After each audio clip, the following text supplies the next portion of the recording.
নিপীড়ন, অত্যাচার, নির্যাতন সংগঠিত হচ্ছে, এই বিষয়গুলি নিয়ে আদিবাসী নেতৃত্বরা যেমন সোচ্চার হয়েছে এবং সেখানে আমরা লক্ষ্য করেছি বক্তৃতাকারী একটা বাস্তব মধ্যপ্রদেশের চিত্র, যে চিত্রটা আজকে আমরা আপনাদের সম্মুখে এই আমরা ছবিতে আপনাদের সামনে তুলে ধরলাম।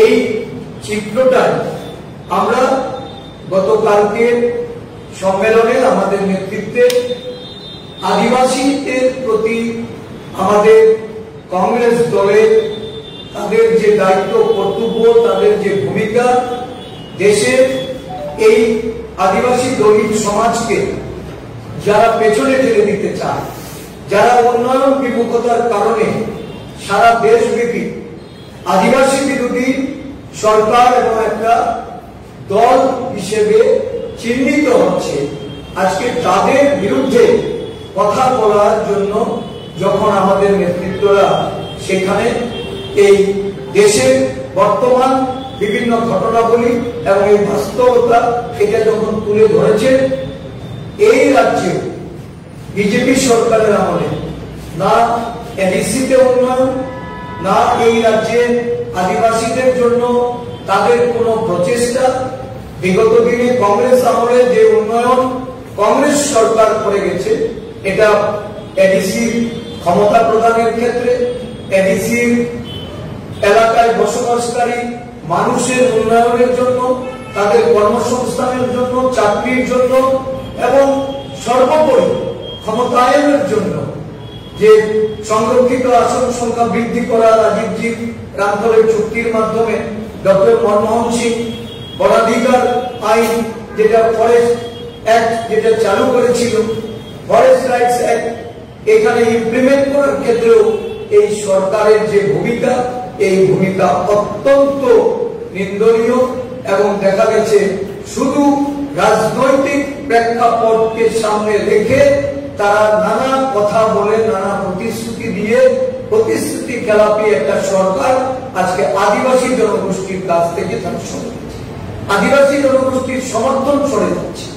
এই রাজ্যে কংগ্রেস বিকল্প আদিবাসী মঞ্চ, আদিবাসী কংগ্রেসকে সামনে রেখে যখন সংগঠিত করছে, তখন ভারতীয় জনতা পার্টি তারা তাদের পায়ের তলার জমি যখন সরে যাচ্ছে, যখন আদিবাসী অঞ্চলে তাদের যে জনসমর্থনের ভিত এটা যখন দুর্বল হচ্ছে, আদিবাসীরা যখন দলে দলে কংগ্রেস দলে এসে যোগদান করছে, আমরা প্রতিনিয়ত এই আদিবাসীদের তাদের সমর্থন করতে আমরা আদিবাসী কংগ্রেস তারা সক্ষম হয়েছে।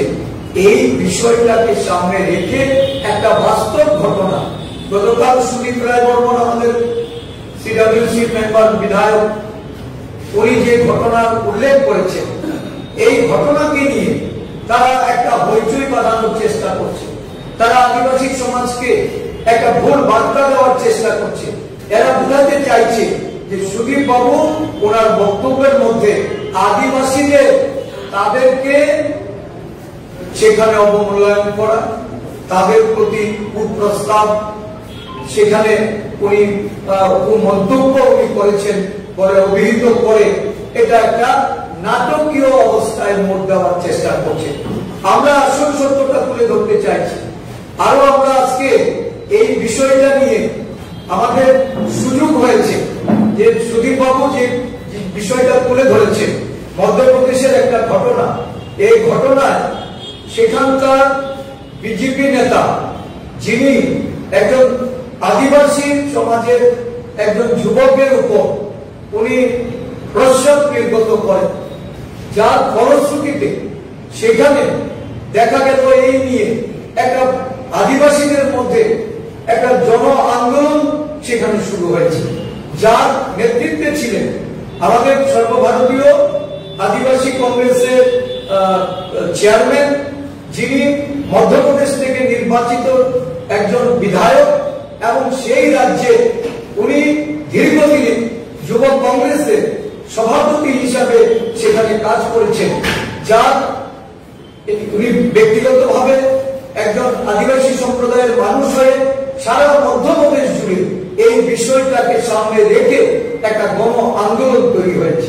2200 কিলোমিটার উনি এই নিয়ে যাত্রা করেছেন এবং এই বিষয় মধ্যপ্রদেশের ঘরে ঘরে পৌঁছে দেওয়ার জন্য এবং দিল্লিতে এটাকে উত্থাপিত করে এই বিজেপি সরকারের যিনি তৎকালীন মুখ্যমন্ত্রী ছিলেন, বর্তমান বিজেপি কেন্দ্রীয় উনি কৃষি মন্ত্রী শিবরাজ চৌহানজি, উনি এই বিষয়ে কিভাবে উনি অনৈতিক ভাবে হস্তক্ষেপ করেছেন এবং এই ঘটনা ধামাচাপা দেওয়ার জন্য বিজেপির ভাবমূর্তিকে উনি রক্ষা করার জন্য অকপটে সেখানে অর্থ লোক দেখিয়ে নানা সুযোগ সুবিধার কথা বলে যেভাবে উনি এই ঘটনাটাকে চাপা দেওয়ার চেষ্টা করেছেন, আর সেখানে বিক্রান্তজির নেতৃত্বে যেভাবে গণ আন্দোলন হয়েছে আজকে মধ্যপ্রদেশে এর কিন্তু আদিবাসী সমাজ কিন্তু আজকে বিজেপি দলের সঙ্গে নেই। বিজেপি আদিবাসী এলাকায় তার ভরাডুবি হয়েছে গত বিধানসভা নির্বাচনে। আমি বিক্রান্তজিকে এই বিষয়টা নিয়ে উনার যে বক্তব্য আমরা আজকে যতটুকু জেনেছি, একটা নাটকীয় মোড় দেওয়ার জন্য সুদীপ বাবুর যে আবাসিক যে স্থল এই আমাদের এমএলএ হোস্টেল, এই এমএলএ হোস্টেলে উনি যেখানে অবস্থান করেন পারিবারিক ওনার এই হোস্টেলের ওনার অবস্থান, ওনার স্ত্রী ওনার শিশুরা ওইখানে থাকে, অত্যন্ত বর্বরচিত ভাবে জঘন্য ভাবে নিন্দা জানানোর কোন ভাষা নেই। একটা শাসক দল আরেকটা প্রশাসনকে সামনে রেখে আজকে যে ঘটনাটা তারা ঘটিয়েছে, যেভাবে এই সরকারি আবাসে গিয়ে তারা হামলে করেছে, গেট ভেঙেছে, সেখানে তারা ভাঙচুর করেছে ওই গার্ড হাউসগুলিতে, এই ধরনের ঘটনা এটা প্রমাণ করে যে আসলে এই রাজ্যে কোনো শাসন নেই। এই রাজ্যে মুখ্যমন্ত্রীর মুখে যত কথাই বলো, সুশাসনের কথা বলো, মুখ্যমন্ত্রী তার নিজ দলীয় যে কর্তৃত্ব এই কর্তৃত্ব হারিয়েছেন। আমরা অবাক হয়ে দেখেছি এই ধরনের একটা ঘটনা গুটি কয়েক লোক সংগঠিত করছে, যেখানে আজকে তাদের শরিক দল ত্রিপুরা আইপিএফটি, এরা আঞ্চলিক দল, আদিবাসীদের দল, এই দলে আদিবাসী সংখ্যাগরিষ্ঠ হওয়া সত্ত্বেও ভারতীয় জনতা পার্টির এই ধরনের আন্দোলনে যারা একটা বিকৃত ভাবনা নিয়ে একটা ঘটনার বাস্তব ঘটনাকে যারা আড়াল করার জন্য এবং সুদীপ বাবুর উপর হামলে করার জন্য যারা ওনার বাসস্থান আক্রমণ করেছে, আজকে সেইখানে কিন্তু আমরা ত্রিপুরা মথাকেও দেখিনি, আইপিএফটিকেও দেখিনি। কি কারণ এটা? কেন আজকে আদিবাসীদের যারা প্রতিনিধিত্ব করছেন তাদের শরিক দল হিসাবে তাদেরকে কেন দেখা যায়?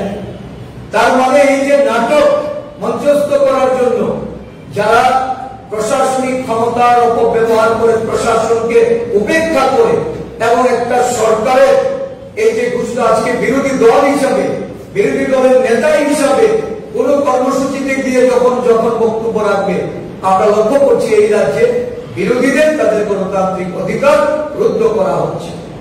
মারপিট করে, অফিস ভাঙচুর করে, বাসস্থানে আক্রমণ করে যারা বিরোধীকে দাবিয়ে রাখতে চায়, আসলে বাস্তব ঘটনা এটা কিন্তু কখনো লোপাট করা যাবে না, সেটাকে ঢাকা দেওয়া যাবে না, এবং সেটার জন্য সম্মুখে আসলে তার থেকে কিন্তু তারা কখনো এই আদিবাসী সমাজের কাছে তাদের এই যে বার্তা, এই বার্তা কখনো এটা সঠিক হবে না, এটা ভুল বার্তা।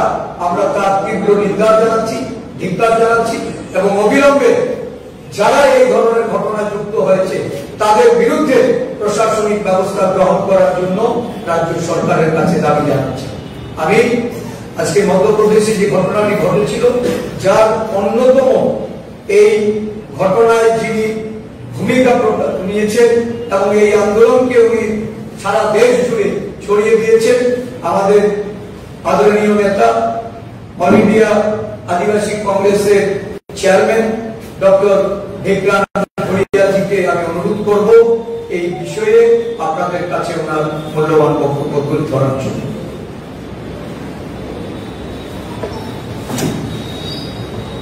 मैं आज की इस महत्वपूर्ण प्रेस वार्ता में मेरे सभी पत्रकार साथियों का स्वागत करता हूं। साथियों, आज की जो घटना हुई है ये दिखाता है कि बीजेपी कितनी बड़ी कायर है। आज एक विधायक पर हमला करा जाता है। क्यों करा जाता है?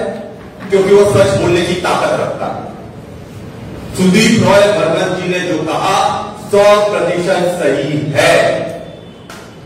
राहुल जी ने ये पहले ही कहा जो भी इस देश में दलित, आदिवासी, गरीबों, पिछड़ों की आवाज उठाएगा उस पर बीजेपी हमला करेगी।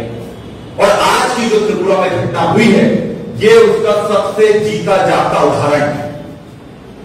जब सुदीप रॉय बर्मन जी ने कहा कि बीजेपी के लोग आदिवासियों पर पेशाब करते हैं तो ये 100% सही है। मैं उसका खुद चश्मदर्शी हूं। मध्य प्रदेश की यह घटना है, मध्य प्रदेश के सीधी जिले की यह घटना है। मैं मध्य प्रदेश से झाबुआ का विधायक हूं, चुना हुआ जनप्रतिनिधि हूं और आज राष्ट्रीय आदिवासी कांग्रेस के राष्ट्रीय अध्यक्ष घटना हुई थी उसमें कौन लोग शामिल थे? वो खुद शामिल थे। और ये सबसे बड़ी बात इसमें यह है कि जो लोग इसमें शामिल थे वो विधायक का प्रतिनिधित्व कर रहे थे सीधी जिले के स्तर पर पेशाब कर देता है।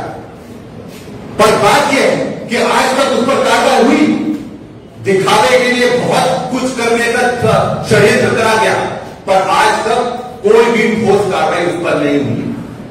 और यही नहीं, जब यह घटना हुई थी जिस आदिवासी के साथ घटना हुई थी उसका नाम था दशमत रावत और जिस व्यक्ति ने ये घटना को अंजाम दिया था उसका नाम था परवेश, वो उनका विधायक प्रतिनिधि था।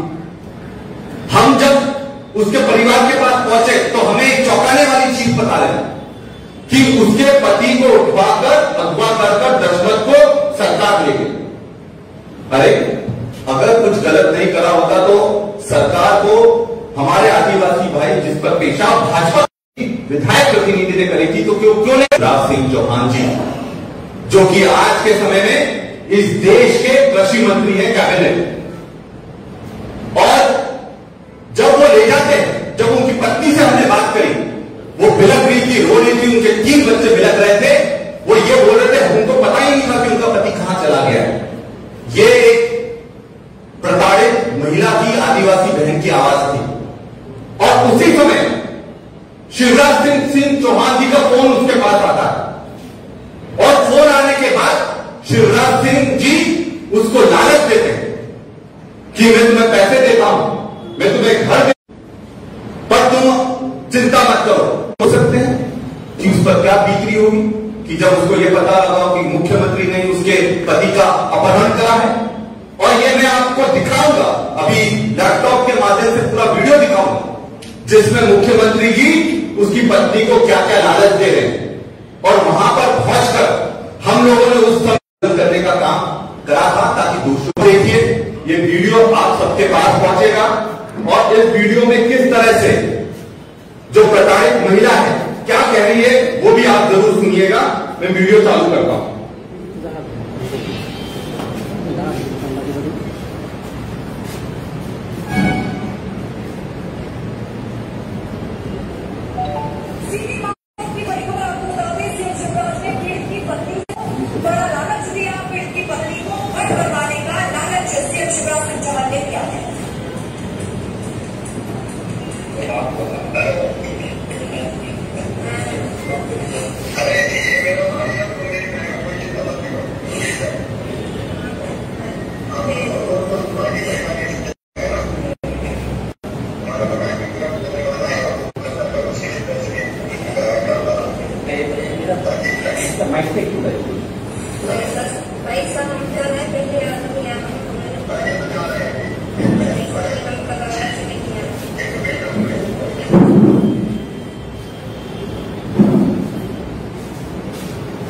मामले को लेकर सरकार पर सवाल उठा रही है कांग्रेस। पीड़ित परिजनों से कांग्रेस नेता विक्रांत भूरिया ने मुलाकात की, निष्पक्ष कार्रवाई का परिजनों को भरोसा दिलाया है। और साथ ही मामले को लेकर कांग्रेस लगातार विरोध प्रदर्शन कर रही है। गांधी चौक पर कांग्रेस का विरोध प्रदर्शन जारी है।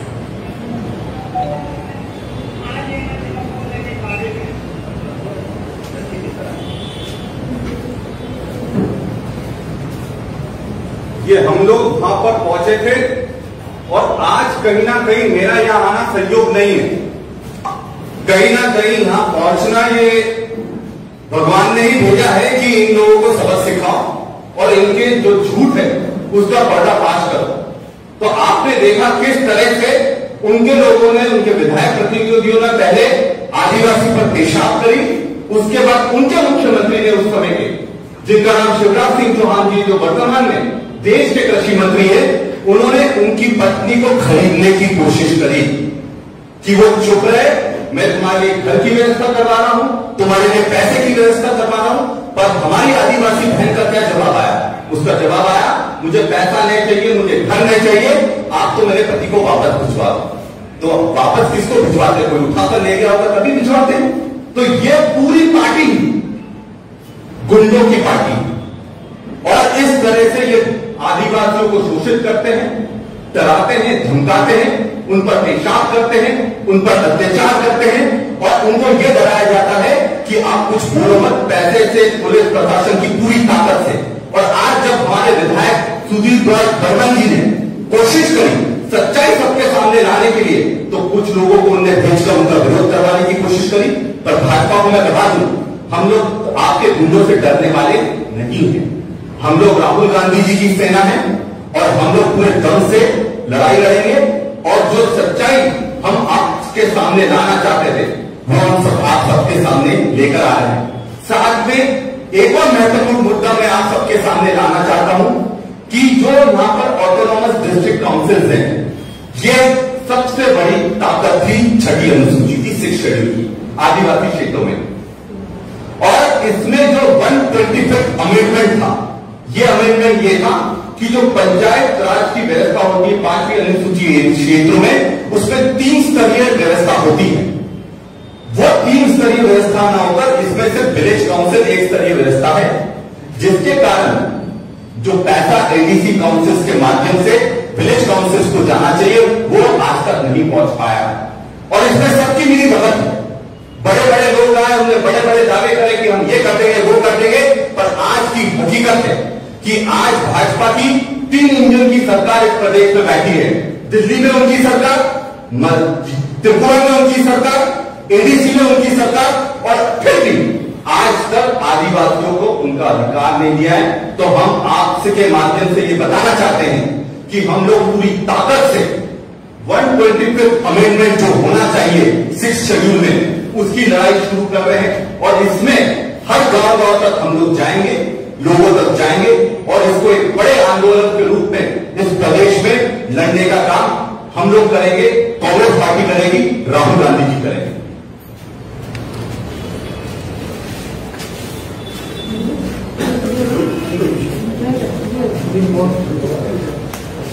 Thank you.